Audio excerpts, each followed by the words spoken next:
At a microscopic scale, carbon exists everywhere and holds almost no economic value. Yet when crystallized into a 1-carat diamond, that same element can represent value thousands of times greater. So how is it that every year, more than 100 million carats of diamonds are extracted from deep within the earth and brought into the light? The journey begins with ancient volcanic formations billions of years old. Humans use explosives to blast open the surface and create open-pit mines, or drill several kilometers deep to carve tunnels through solid rock. Here, thousands of tons of earth and stone are stripped away just to recover a handful of rough, unpolished crystals. From there, each diamond must endure a grueling transformation through screening, sorting, and meticulous laser cutting, turning a dull, opaque stone into one of the most dazzling pieces of jewelry on the global gemstone market. In this video, join Agriculture Insight as we trace the complete journey of a diamond, from a single carbon atom buried deep beneath the Earth's crust, to the moment it is auctioned for tens of millions of dollars on the international stage.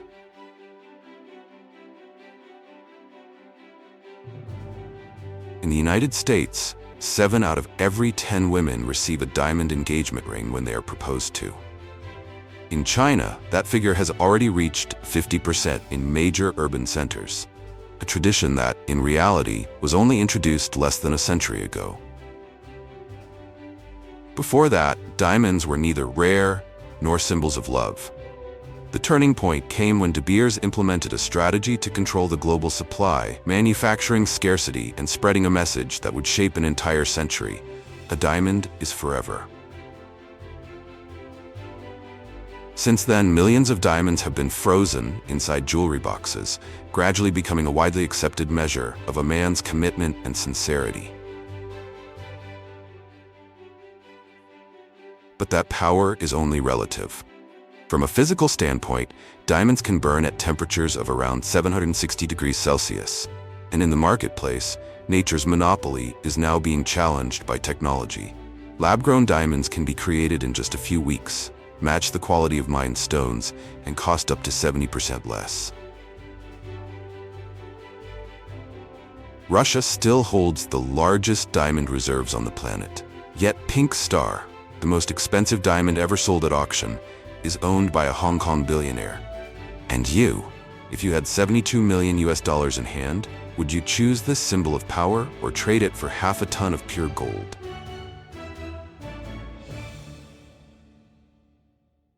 Right now, we take you to Diavik, one of the few diamond mines in the world located beneath the frozen waters of the Arctic. Amid temperatures plunging to -30 degrees Celsius and relentless storms, this site stands as both an engineering marvel and a convergence point for diamond-bearing ore bodies formed 150 kilometers deep within the Earth, under temperatures of around 1,000 degrees and pressures reaching 50,000 atmospheres.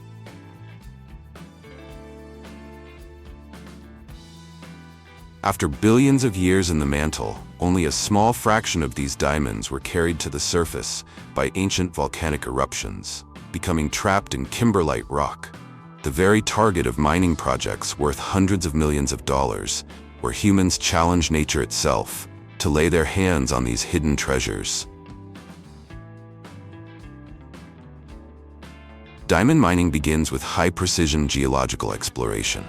Satellite imagery, gravity sensors, magnetic surveys, and indicator minerals such as garnet and ilmenite are used to trace kimberlite pipes hidden deep underground. But the odds are brutally low. Out of every 1,000 structures identified, fewer than 1% contain sufficient reserves to become a commercial mine. In the world of diamond mining, everything begins with an explosion. Once a site is confirmed, extraction proceeds using one of two main methods, depending on the depth of the ore. At open pit mines, massive spiral-shaped pits are carved into the ground, some stretching up to 1 kilometer wide and plunging more than 500 meters deep. Mining here follows a strict cycle. First, drilling rigs bore hundreds of blast holes, each with carefully calculated depth and angle according to engineering design. These holes are then loaded with bulk explosives, most commonly ANFO, a mixture of ammonium nitrate and fuel oil, chosen for its powerful blasting capacity and relatively low cost. The charges are detonated remotely using delayed blasting techniques. This method must not only fracture the rock, but also precisely control ground vibrations to protect pit walls and prevent diamonds inside the rock from cracking.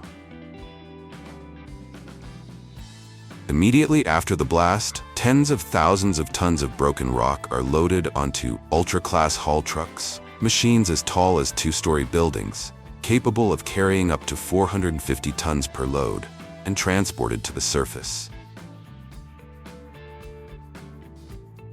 For deeper deposits, underground mining methods are employed. Instead of excavating from above, engineers construct a network of tunnels beneath the ore body, then blast the lower sections, allowing the entire rock mass to collapse under gravity. Workers and machinery operate in narrow tunnels, extending from 700 to more than 1,000 meters below the surface. These are extremely harsh environments, where rock temperatures can reach 40 degrees Celsius, requiring massive ventilation and cooling systems to continuously pump fresh air down from above. But deep underground, danger is always close at hand. In 2017, the Mir diamond mine was struck by disaster when water from an overlying lake suddenly flooded in, breaching protective barriers within seconds and leaving the world's second-largest diamond mine paralyzed for years. Despite all these immense efforts, diamond mining efficiency remains astonishingly low. On average, more than 250 tons of earth and rock must be excavated, transported, and crushed to recover just a single carat of diamond, barely larger than the tip of a pencil. Once brought up from deep underground, tens of thousands of tons of kimberlite ore are hauled by heavy trucks directly to centralized processing plants. It is here that the rock enters a vast automated system, marking the beginning of the process of extracting its most valuable crystals. Massive crushing machines, each weighing dozens of tons, play a central role in breaking down large blocks of ore. Operating like steel jaws, they are powerful enough to crush even granite. Yet despite their absolute hardness, diamonds are extremely brittle. A misdirected impact can shatter a crystal structure into fragments, completely destroying its commercial value. For this reason, crushing forces must be calculated with extreme precision. Strong enough to break the surrounding rock, yet gentle enough to protect the crystals within. The process is carried out in multiple stages, beginning with slow compression using heavy roller presses, followed by roller crushers, and concluding with vibratory separation to maximize recovery efficiency while minimizing risk to the gemstones. After crushing, all fragmented material moves into the cleaning stage, where clay, mud, and fine dust are removed from the ore. If not thoroughly eliminated, these binding materials can clog machinery and interfere with modern separation systems. Industrial washing units use large rotating drums, multi-deck vibrating screens, and high-pressure water jets to create turbulent flows that scrub the material clean. At this stage, particles smaller than 1 millimeter are completely screened out, as their likelihood of containing diamonds is extremely low relative to the cost of processing. But for commercial-grade diamonds, the journey is only halfway complete. Their true value is unlocked inside the cutting workshop, where each rough stone is examined, evaluated, and cut with absolute precision to become a gem of near-perfect brilliance and balance. Every diamond is entirely unique. No two stones are ever exactly the same. That is why, before cutting begins, specialists perform a full 3D scan of each rough diamond to analyze its shape, internal flaws, clarity, and the way it reflects light. This data is then fed into specialized software to calculate the most efficient and valuable cutting options. Some diamonds are divided into multiple smaller stones to maximize profit, especially when internal imperfections make crafting a single large gem less viable. Others, particularly rare or exceptionally clear stones, may be kept intact to create a one-of-a-kind piece. Every decision at this stage is driven by a single goal: to unlock the diamond's full potential by balancing brilliance, symmetry, color, and weight. The aim is to produce a stone that sparkles with maximum intensity, displays optimal color, and retains as much mass as possible, while honoring the natural beauty that took billions of years to form. Once the evaluation and planning stages are complete, the rough diamond enters its most critical phase: cutting and polishing. The process begins with preliminary cutting using high-power lasers, accurate to within 0.001 millimeters. The laser targets the stone's weakest structural points, allowing it to be shaped or divided without causing unintended fractures. This is followed by manual grinding and polishing. Master craftsmen use polishing wheels coated with diamond dust, because only diamond is hard enough to shape itself. Throughout this stage, pressure, contact angle, and rotational speed must be constantly adjusted to ensure each facet meets precise geometric proportions. The entire process typically takes between 3 and 8 weeks, depending on the stone's complexity. The final result is a flawless structure, with facets engineered to reflect light at maximum intensity, creating the distinctive brilliance that defines a diamond. Once its shape is complete, a diamond is not released to the market immediately. It must first undergo a rigorous grading process at specialized laboratories. Here, the stone is examined under advanced microscopes to assess 4 core criteria: color, clarity, carat weight, and cut quality. Even microscopic carbon specks or ultrafine surface blemishes are recorded, as they ultimately determine the diamond's final commercial value. If the stone meets these strict standards, it receives a unique digital signature, a laser-engraved identification code etched directly onto its outer edge.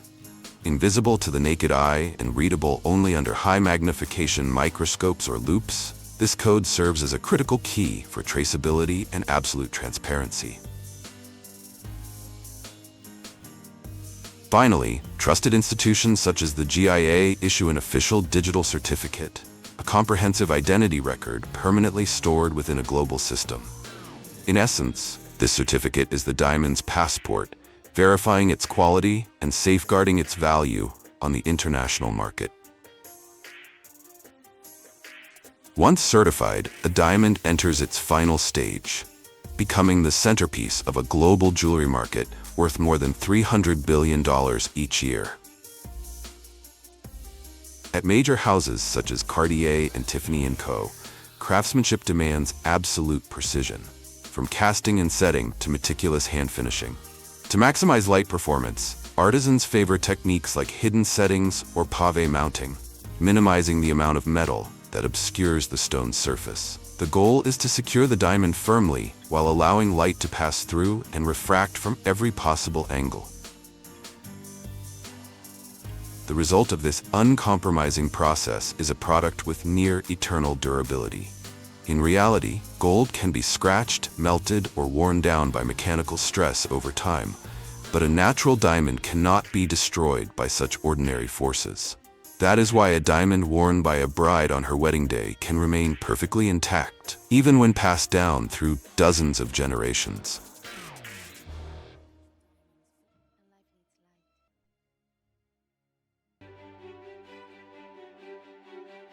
Gold is a metal defined by almost contradictory properties.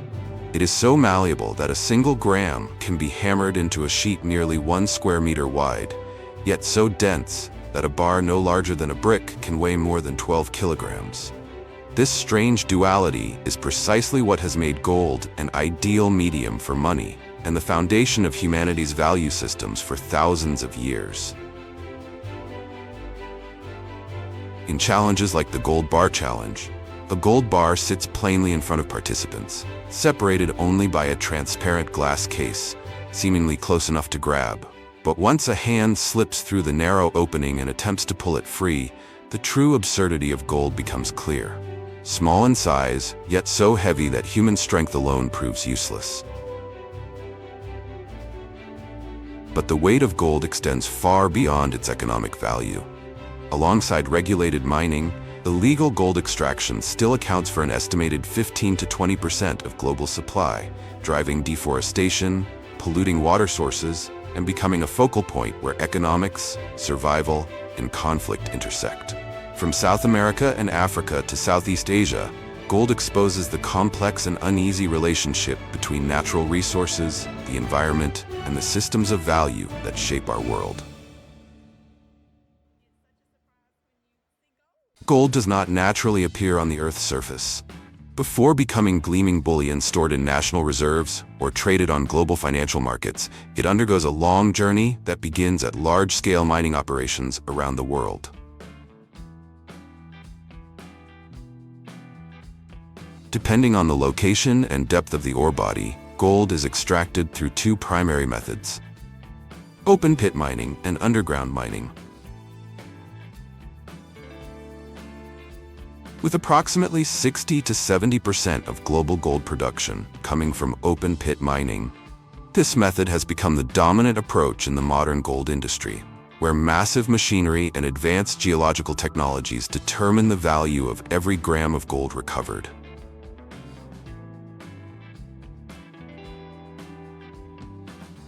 The open-pit gold mining process begins with stripping away the overburden that covers the ore body.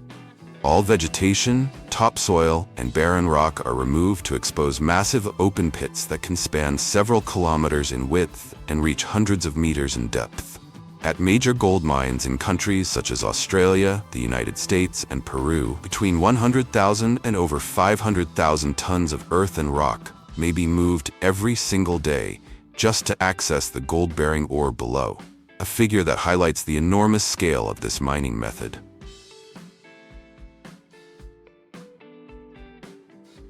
Once the ore body is exposed, industrial drilling systems come into operation.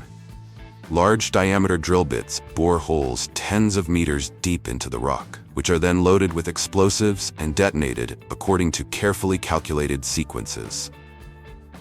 Blasting is not only intended to fragment the ore, but also to control ground vibrations and ensure the safety of both equipment and mine structures. The broken ore is then collected by heavy-duty hydraulic excavators and loaded onto gigantic haul trucks, each capable of carrying 200 to 400 tons of ore per trip, before being continuously transported to the crushing and processing facilities.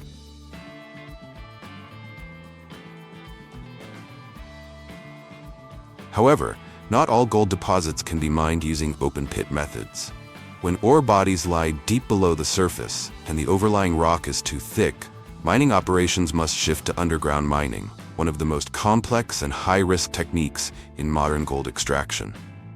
In this method, miners access ore at depths ranging from hundreds to even thousands of meters, working in dark, confined environments under immense geological pressure.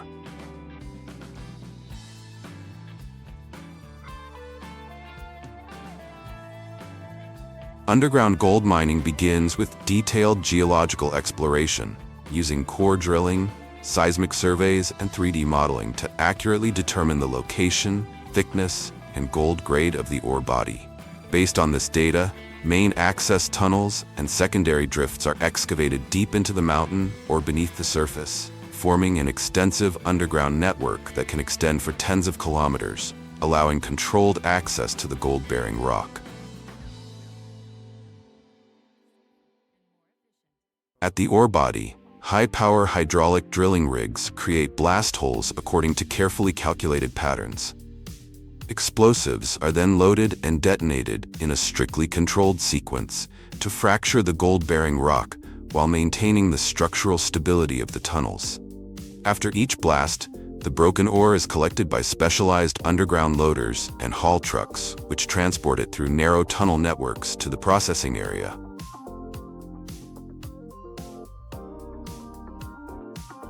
Because operations take place in confined spaces under high pressure, ventilation, Lighting, drainage, and ground support systems must operate continuously.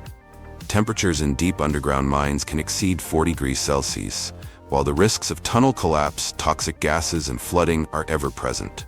As a result, underground gold mining demands rigorous operational discipline, advanced technology, and a highly trained workforce.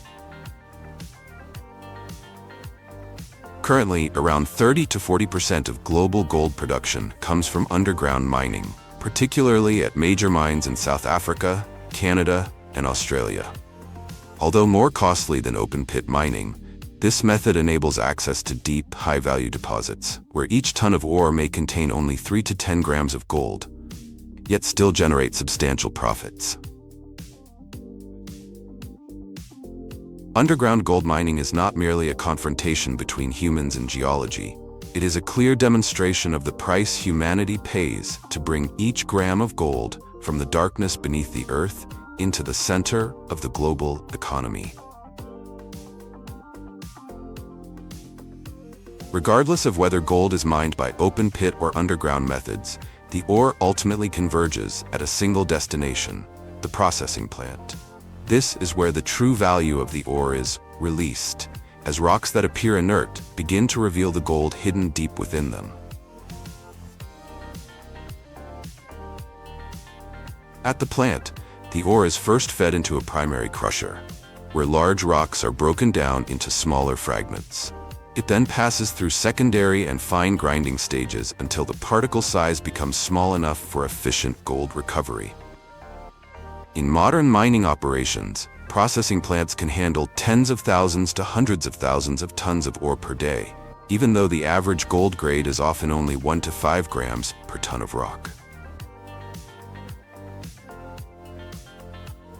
After fine grinding, the gold-bearing ore is fed into vibrating screens, where particles that meet the required size move forward, while oversized material is returned for further crushing.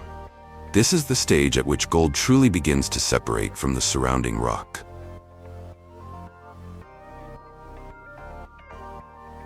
Properly sized ore is then mixed with water and directed into chemical agitation tanks, where cyanide is used to dissolve the gold from the host rock.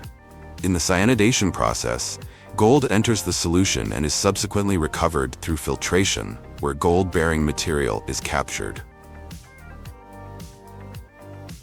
At this stage, the recovered gold is still impure and contains residual contaminants, requiring additional refining steps to achieve high purity. Modern processing systems are capable of handling hundreds of tons of ore per day, ensuring maximum gold recovery efficiency. After the separation and refining stages, once impurities have been reduced to the lowest possible level, the gold is transferred to a furnace to enter its final shaping phase. At temperatures above 1064 degrees, the metal melts into a glowing liquid, ready for the casting process. In manual operations, metallurgists use heat-resistant ladles or specialized pouring crucibles to guide the molten gold into molds. The flow must be kept steady and continuous, as even minor irregularities can create air bubbles, internal voids, or compromise the uniformity of the gold bar.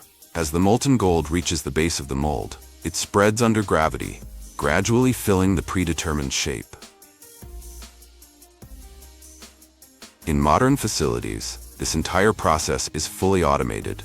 Molten gold is poured with precise control into each mold, ensuring consistent weight and dimensions across every bar. Once cast, the gold enters the cooling stage, using forced air, heat-dissipating surfaces, or fine water mist, allowing the metal to solidify rapidly while maintaining a stable crystal structure.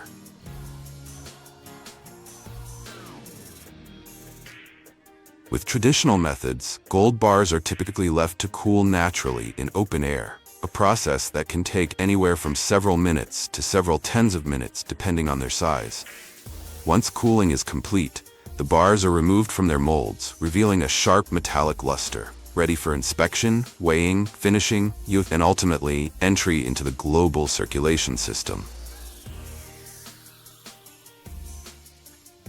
Finally, every gold bar must undergo strict inspection after casting. Precise weight measurement, purity analysis, surface structure examination, and official stamping. Only when all international standards are fully met can these gold bars officially enter circulation, becoming reserve assets, investment instruments, and a benchmark of value for the global economy.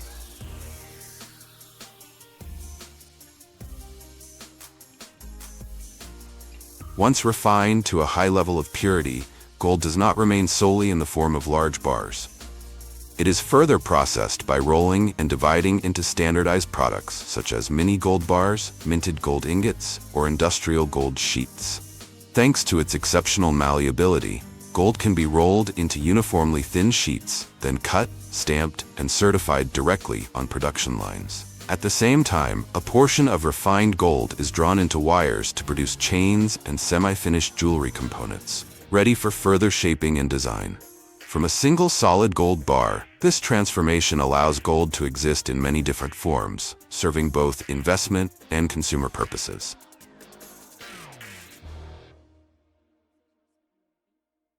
Alongside large-scale industrial mines, artisanal gold mining continues to exist in many parts of the world, particularly in Africa, South America, and Southeast Asia. It is estimated that more than 40 million people are involved in this activity, contributing roughly 15 to 20% of global gold production.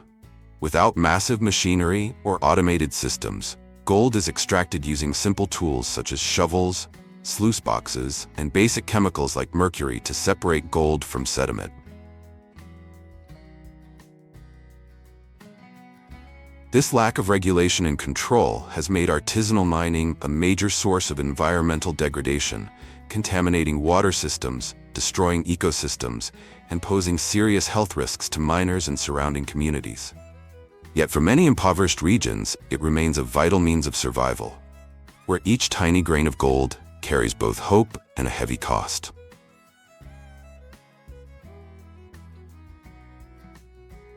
Ultimately, every gold bar is not merely a piece of refined metal, but the result of geology, technology, and the profound trade-offs the world accepts in order to preserve its value.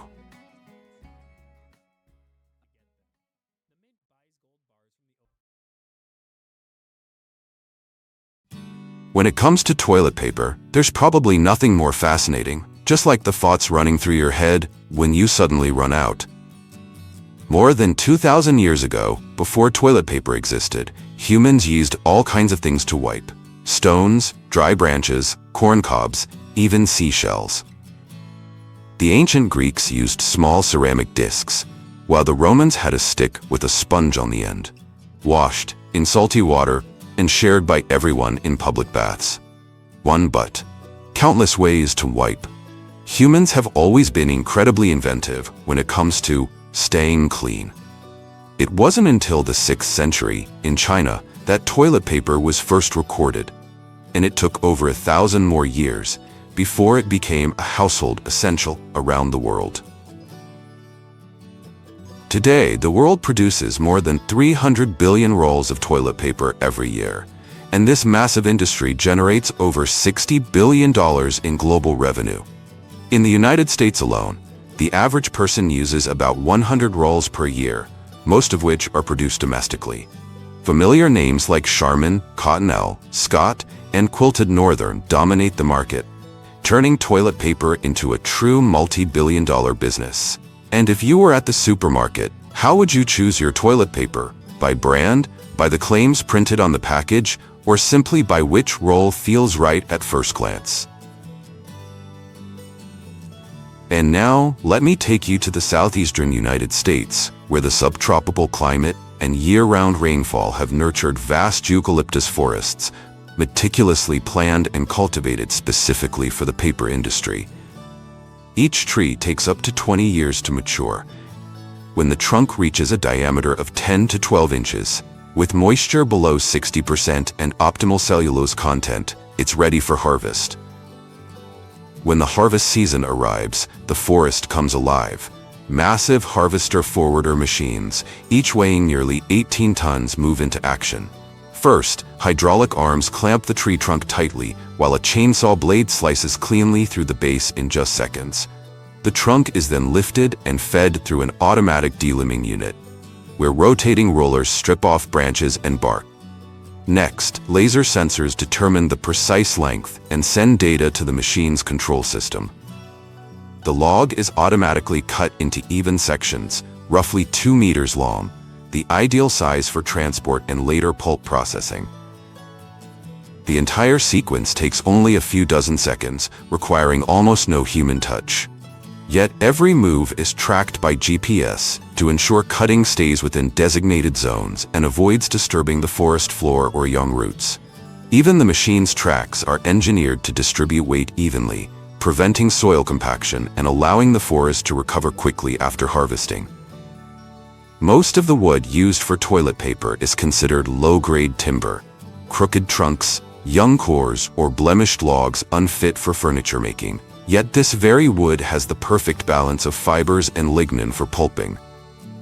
On average, 1 ton of eucalyptus can yield about 700 kilograms of paper pulp, and on an industrial scale, a single plantation like this can supply toilet paper for millions of people each year, all without touching a single natural forest.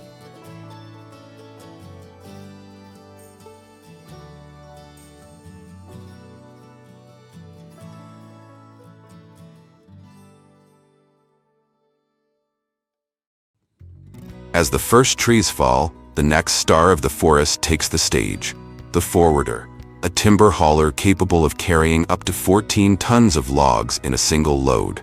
In other words, with just about 70 trips, more than 1,000 tree trunks can be transported to the collection site. Despite its massive, almost beast-like frame, the forwarder moves with surprising grace. With a hydraulic arm and a mechanical grapple that can rotate a full circle, it grips, lifts, and stacks bundles of logs weighing hundreds of pounds with precision, a mesmerizing mechanical dance in the heart of the forest. From here, the journey to transform those rough wooden trunks into soft white sheets of paper begins, as the green forest connects seamlessly to the mill through a transport network stretching for miles.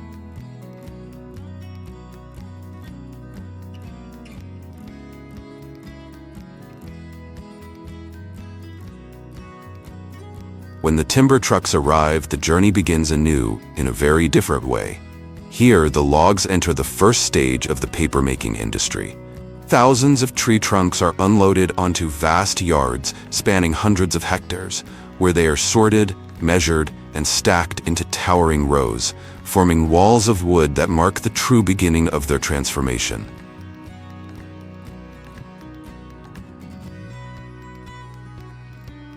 Every sheet of paper begins with pulp, but before it becomes pulp, each tree trunk must first be chipped into wood fragments, a process that seems simple but serves as the first true test of precision. Inside an industrial chipper weighing several tons, steel blades spinning at up to 700 revolutions per minute slice the logs into perfectly uniform wood chips, each measuring only about 2 to 3 centimeters in size. Here, uniformity is everything. If the chips are too large, the chemicals won't penetrate evenly. Too small, and the cellulose fibers will break apart. The entire operation is monitored by optical sensors, transforming what once seemed like a brute mechanical step into a fine display of technological precision.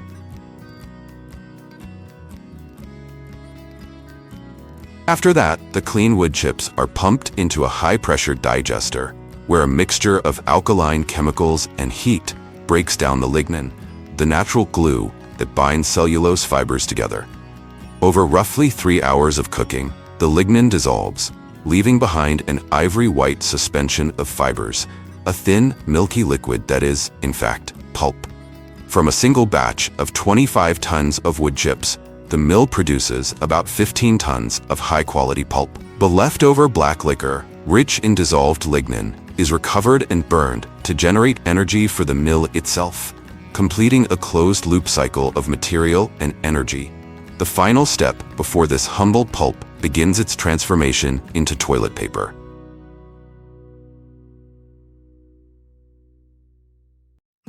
However, compared to virgin pulp, which consumes vast amounts of energy, water, and forest resources. Recycled paper offers a far more sustainable path for the toilet paper industry. It can cut energy use by up to 50% and save 70% of water for every finished sheet produced. Yet, turning old paper into new material is no simple journey either. Recycled paper is collected from all kinds of places: offices, stores, printing houses, but not every sheet can make it back into the production cycle. At the mill, an automated sorting system takes on a task that seems simple, but demands incredible precision, separating paper from plastic, cardboard, metal, and debris. Using near-infrared sensors, the system scans each piece of paper to identify its material composition. And in a fraction of a second, bursts of compressed air blow away unwanted particles from the conveyor belt. Thanks to this technology, a single production line can handle up to 400 tons of recycled paper per day, creating a clean, consistent source of raw material, the foundation for everything that follows.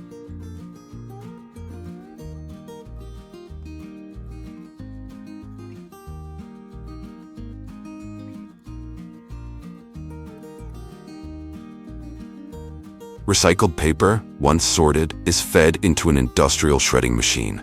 Inside, counter-rotating steel blades pull the paper inward and tear it apart through continuous cutting, producing thousands of small uniform pieces just a few centimeters wide. The speed and spacing of the blades are automatically adjusted according to the paper's thickness and type. The entire process is enclosed, ensuring the paper is loosened and separated layer by layer, ready for the next stage of pulping and de-inking.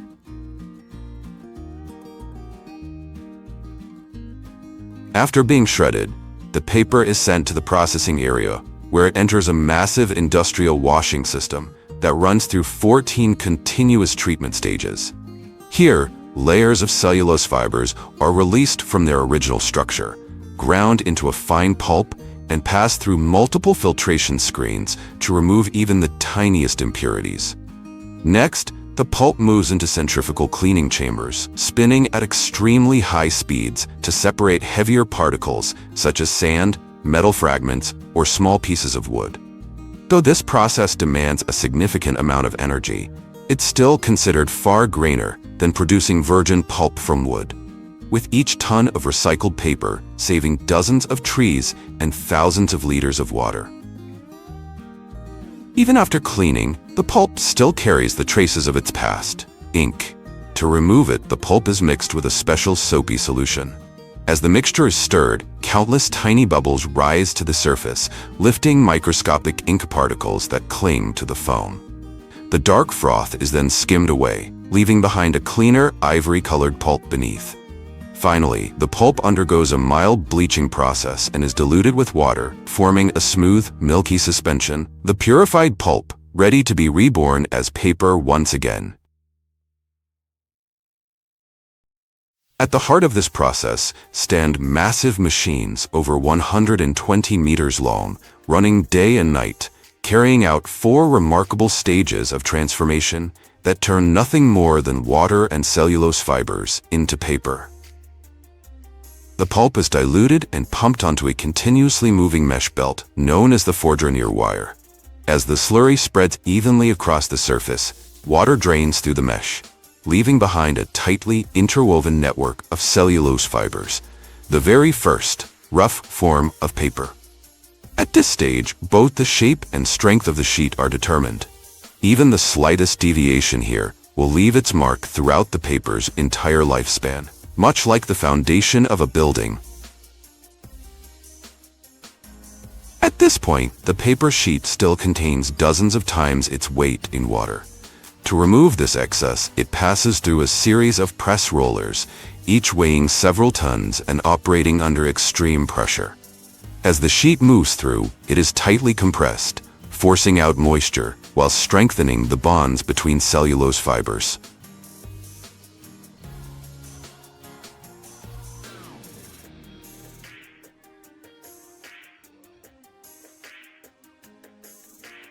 Continuing its journey, The wet paper sheet enters a system of massive heated drying cylinders, or long drying tunnels, stretching dozens of meters, where high temperatures evaporate the remaining moisture. Under the intense heat, the cellulose fibers contract and bond more tightly, forming a continuous sheet of dry paper that races forward at more than a mile per minute. This stage consumes the most energy, but it is also what determines the paper's whiteness, strength, and stability.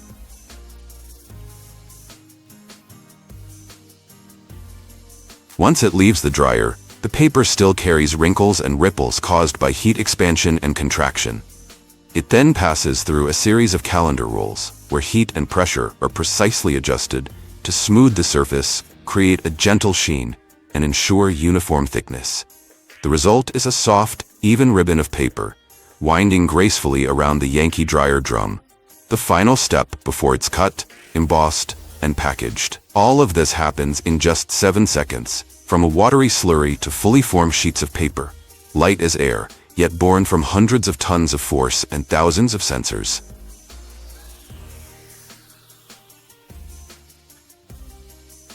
After all that, the long sheets of paper stretching hundreds of meters are sent to the winding and cutting section, where the final shaping and packaging take place, turning them into finished products. Massive rewinding machines, each over 80 meters long, can process up to 500,000 rolls per day. The paper is then embossed with delicate micropatterns, creating its signature dotted texture, a design that not only softens the surface, but also enhances thickness and absorbency. Once completed, the rolls are cut, wrapped, and packaged, ready to enter a global distribution network spanning more than 190 countries, where every day, billions of people begin and end their routines with this seemingly humble product.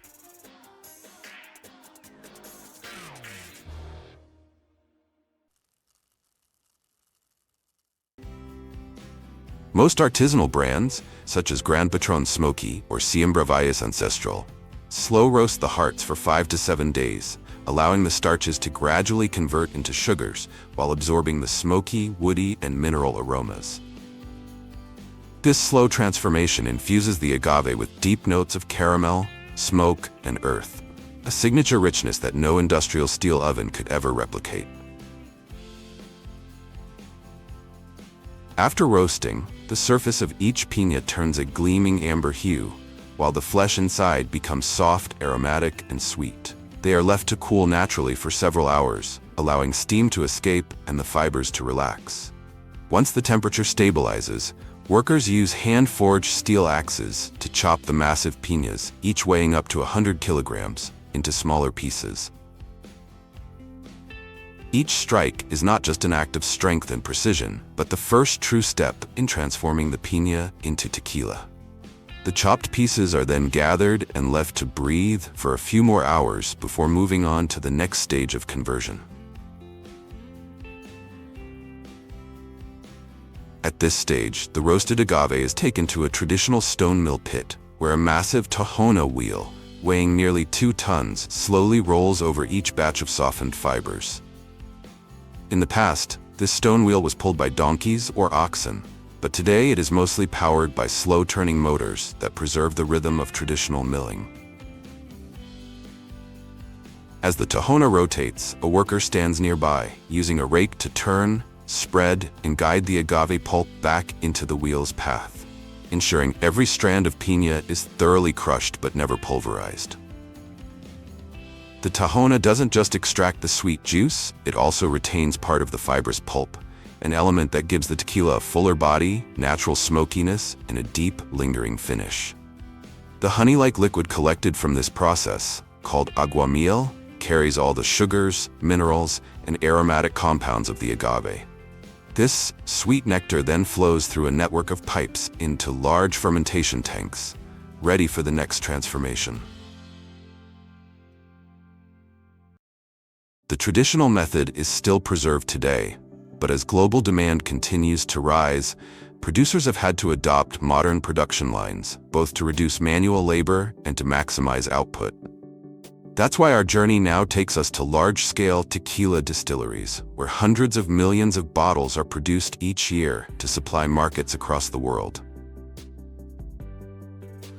Unlike the artisanal process, in modern facilities, the agave hearts are simply split in half before cooking. This task is still done manually.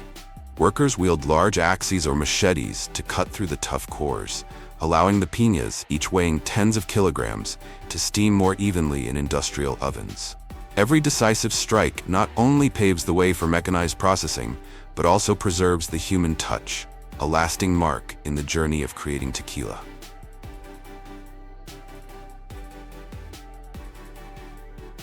Right after being chopped, the piña pieces are placed onto steel conveyors and carried into massive steam chambers. Inside, steam is pumped in at a pressure of around 1-2 bar, maintaining heat for many consecutive hours. This method allows the starches within the agave core to convert into natural sugars much faster than in traditional brick ovens. However, the trade-off is a cleaner but lighter flavor, lacking the distinctive smoky caramel notes once imparted by fire and volcanic stone. After cooking, the piñas are crushed to extract the agua meal. In this stage, mechanical milling systems equipped with continuously rotating steel rollers both press and spray spring water over the fibers to fully extract the remaining sugars and aromas from the agave pulp.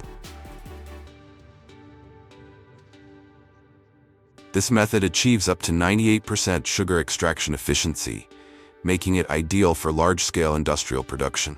However, it also removes much of the natural oils and fibers.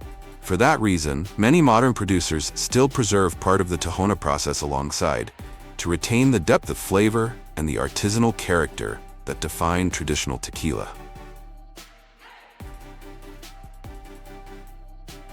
At the fermentation stage, both the juice and the remaining fibers are poured into large steel tanks. The crushing process takes about 2 hours to extract all the liquid. From there, the resulting mixture is piped into huge wooden vats, where yeast is added, allowing the sugars to begin their transformation into alcohol. The yeast multiplies rapidly, consuming all available sugars and producing alcohol along with CO2. Within about 30 hours, most of the sugar has been converted into alcohol, and after 72 hours of fermentation, the mixture develops a slightly sour taste and fills the air with a rich, distinctive aroma. Immediately after fermentation, the liquid is transferred into distillation stills to separate the alcohol and remove impurities. The first distillation produces a crude spirit called ordinario, with an alcohol content of about 20 to 25%.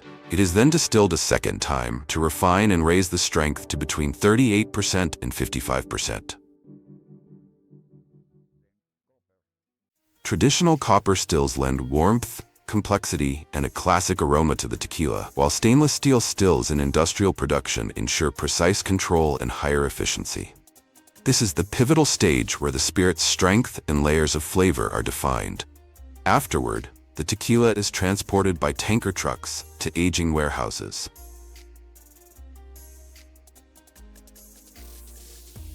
There, in vast cellars, more than 9,000 American white oak barrels are kept under a fine misting system to maintain humidity and prevent evaporation.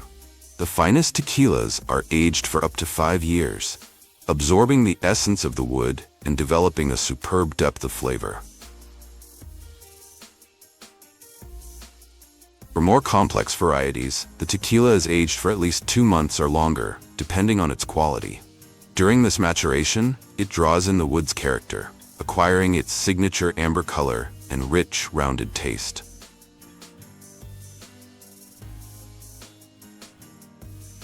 And after all those transformations, the final spirit is ready for bottling. But first, it must pass a meticulous quality check through tasting. Once approved, the tequila is sent to the bottling line, where each bottle is placed upside down on a conveyor and rinsed with tequila itself to eliminate any trace of impurities. After one last quality inspection, every bottle is individually numbered, allowing it to be traced back to the exact distillery where it was made. Each year, This facility ships out up to 420,000 barrels of tequila, distributed to markets across the globe.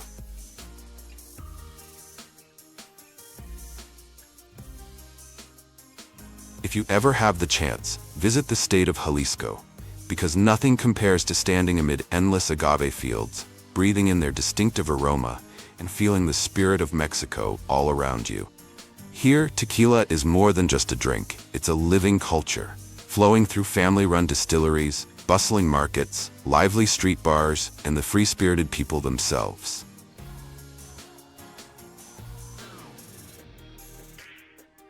Together they form the pure essence of Mexico, a place where every color, sound, and flavor intertwines to tell one timeless story, the story of tequila.